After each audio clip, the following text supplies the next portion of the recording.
boys, 2 of the girls went home for the summer, and then me and the other girl, we'll call her Ashley.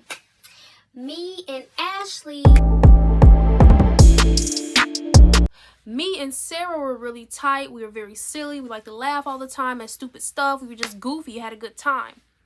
And so the thing that glued us 3 together, me and Ashley together, was the presence of Sarah. So she was not there.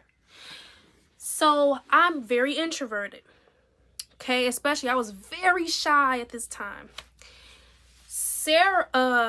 Ashley is very extroverted and outgoing, and she's used to people flocking to her and wanting her approval, her attention, right?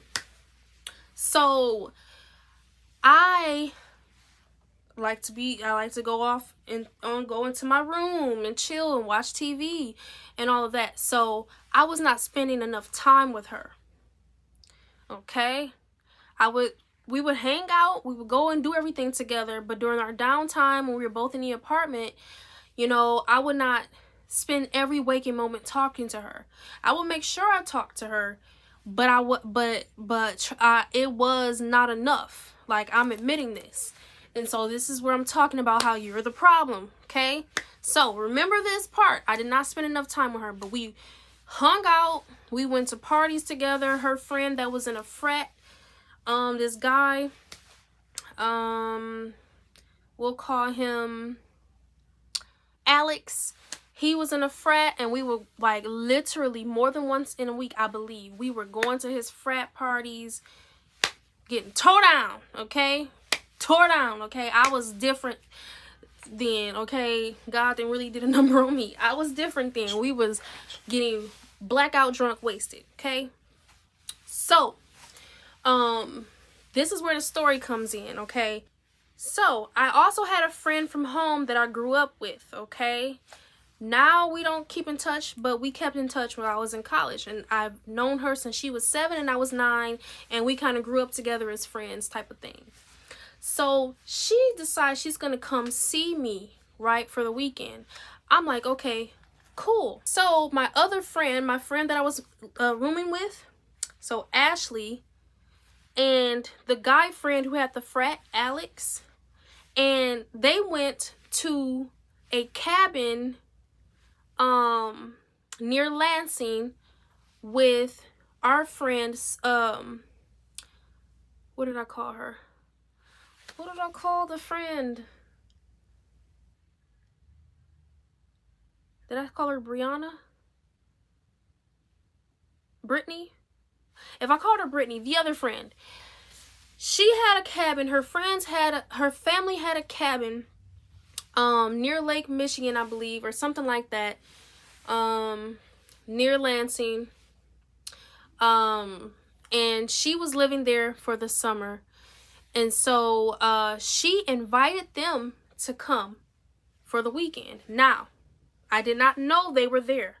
I did not know they were gone. I cannot remember anymore what they told me they were doing or where they told me they were going, right? But whatever. I don't know where I thought she was. But whatever. She wasn't there. So my childhood friend, we'll call her DJ. So my childhood friend DJ comes to visit me for the summer. So, well, not for the summer, for the weekend or for a week or something. So she comes to visit me, and I'm like, yeah, okay, you can come. And I'm like, yeah, because I got some alcohol. I just got to call such and such so he can come bring me my alcohol. Because I had left my alcohol in his room at their dorms at the frat house, because their frat houses were off campus. So on campus, they had a dry campus rule, meaning you can't have alcohol on campus, not even storing it. So I didn't, and I was still underage. Remember, I was going into sophomore year, so I was like 19. And so, and you know what? I was going into junior year, so I was 19 or 20, one of those, but I was not 21. And so they had kept the alcohol. He had kept there in his refrigerator. So I contact them. Hey, yeah, so can I get my alcohol or whatever? My friend is here. We want to drink it. oh, we're not here. We got it and we drank it. They basically told me they took my alcohol and that they went, the two of them drove to our other friend's cabin for the weekend, and they were hanging out having a good time. And with my alcohol, with my drink. And I was like, what? I was so mad, but I didn't even react how I should have. I when they came back, and my friend, first of all, let me not skip too far ahead. My friend, she was mad because it's like, what are they doing? Like, how somebody gonna take your stuff and then they left and they didn't tell you? I understand. Even if they didn't invite me, that's cool. Whatever. But, which is not cool because they didn't invite me to places a lot. They did this a lot. When they would leave off college, when they would leave off the college campus, it's almost like I was not their friend. Outside of that college campus, I was not their friend. Because they would all hang out and I would never get invited to any of these things. But forget that, because I had somebody coming. So I can dismiss that whole thing. Because it's like, okay, that's not that big of a deal. I had somebody else coming to hang out with me. My thing is, you took my alcohol and stole it from me without asking me. And when they came back, I swear, y'all, this happened so long ago. I don't remember the details because I don't remember what the excuse was for why they did that. And do you know I was still cool with them after this? So I say all of this to say, now you may hear that story and you might be like, well, what did you really do wrong? Like, what did you... Because when that stuff first happened to me, I used to rationalize in my head how it was just all their fault and everything, and when it was all wrong. And then you know, as time went on, I would I would just rationalize how it was on them, and I shouldn't have had to say nothing, because you should know better than to treat somebody like that, right? A lot like, do you resonate with that? Somebody do you wrong and you say, oh well, or somebody say, like, why you ain't say nothing? I shouldn't have to say that. You should know that that's wrong. You should know that you're wrong for doing that. And it's like, they know they wrong, but they did it anyway. And they might have been even counting on you to be passive and not stand up for yourself. So they ran over you. Simple. Point blank, period. And so I have so many stories like this where somebody done just played with me, and I just let them disrespect me and let them stay in my life and didn't remove myself as I should have at the time that I should. And I went off on her, but I did it a year later over something else that happened. I went off on her and I was drunk and I made myself look crazy and I made myself look stupid. I'll tell that story another time because that's a good story time too. So yeah, so they went and they drank my stuff. Then they came back. We hanging out. They acting like ain't nothing happened. I asked them a few questions, but they was like lying and stuff. And I'm like, is y'all okay? So anyways, why was I the problem? I got several areas that I was the problem in the situation. Number one, I was the problem because I did not make enough efforts to grow our friendship and our connection to where she could even have the opportunity to regard me as somebody that she respects and would not want to cause harm to. Meaning, instead of going in my room all the time and watching TV, I should have spent more time with her and things like that. And more efforts into her, into getting to know her.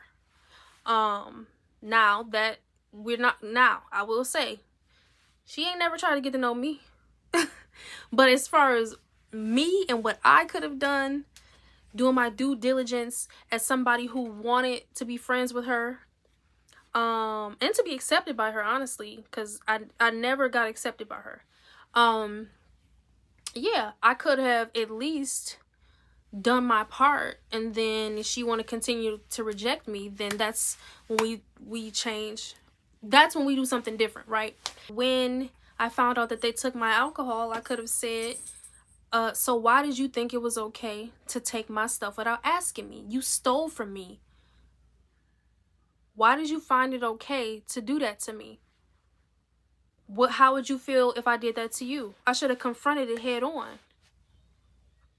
And if there was no honesty and accountability and remorse, or at least a willingness to replace it, then I should have ended the relationship right there, because there's no respect for me, right? These are the kind of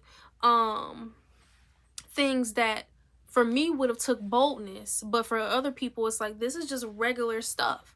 But I completely didn't know how to take up for myself, even in that small level. I could have asked them why didn't I even get an invite. I did end up going to the cabin after that, but at that time they didn't invite me and they snuck off and went. So that's a couple things that I could have done. So what are we learning from this? What's the purpose of me telling you this story? In terms of friends, in the beginning, it's important to set boundaries. I currently am in a phase of looking to form friendships. I have not even let somebody be a friend to me or connected as a friend since 2021. No, that's not even, no, even further back than that. Since the end of 2019. That was the last friend I had, and I severed that connection too. But it was one of my connections that I was justified in severing. I will say, all of my friendship connections were good that I severed them. I should have severed those, because all of the friends that I had, that I allowed to be my friend, all the people that I allowed to be my friend were people who wanted to either use or abuse me, control me, or because I was so passive and going with the flow and I was fun to party with, they was my friend. But that was it. And I contributed to all of that, right? Which we'll talk about when I tell you the story times, because I think I'm gonna tell you story times, at least one story time on every friend I've had, because I've gotten burned by like every friend I've had. But that's the way that, by me still being in my trauma, living in my trauma, not having God in my life during any of these friendships, this is how I was able to befriend people who were trying to sabotage me or use me or control me, and not ever want to be my friend for me, right? And so I have not had a friend, since the end of 2019, literally New Year's Eve. I went into 2020 and all the way up to now, I don't have a friend. I have people I'm cool with, that I like. I have associates, but I don't have a friend yet. And I think this is part of the reason, because I think God is really working on me and helping me heal my problems with rejection, so that I can accept a good friend, because I've had offers from people who are good people, but I rejected them. And this is what happens when you struggle with the spirit of rejection. You're not just getting rejected, you're doing a lot of rejecting. Talk to y'all later.